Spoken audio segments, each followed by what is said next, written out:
We're so happy to have Mary Alice here in New York with us today, and you're going to be talking about your new book, Summer Wind.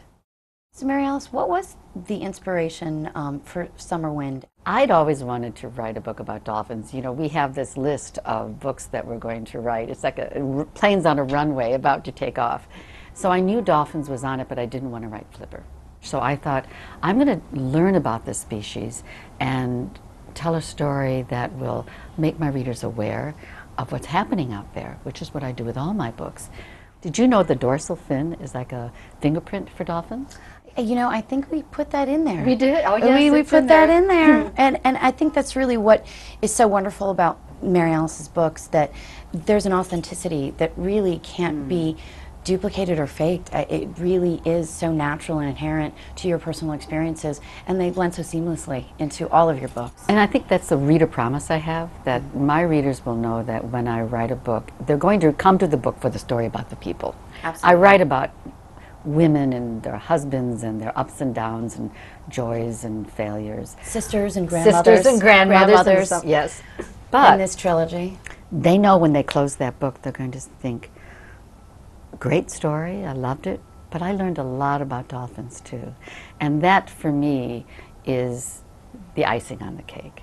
So with this trilogy, I can bring that material out over 3 books. I was just going to say that you have the luxury of telling this story for longer periods of time, including more details.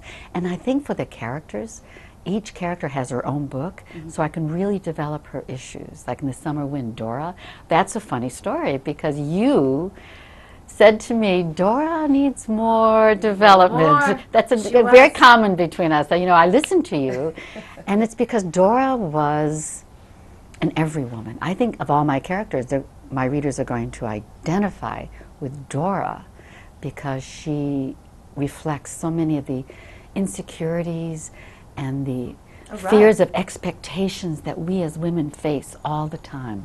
What would you say is the central message that you're really trying to get across? That's such a good question. Now that I'm looking at this body of work, every single book that I've written has this core message of connection. As human beings, we are neurobiologically wired for connection. And we look at the physical connection, the touch, the hugs. We crave that. Women are bereft if they don't have some sense of connection, a physical touch. But there's also the nonverbal touch, the mother's gaze to her child, the lover's look from across the room, a commiserating glance between friends over a comment. Those connections are vital to our well-being. And I have found that connection also in all wildlife and landscape. When you look in the eye of a dolphin, you're seeing another thinking, aware being. And I believe that if I can tell a story that helps people make that connection with the characters and the issues, the mother-daughter, the grandmother-granddaughter, and with nature, they'll come away feeling better about themselves and perhaps better about their place in the world. And I think you do a beautiful job of that. Every single book, Mary Alice. Every single book.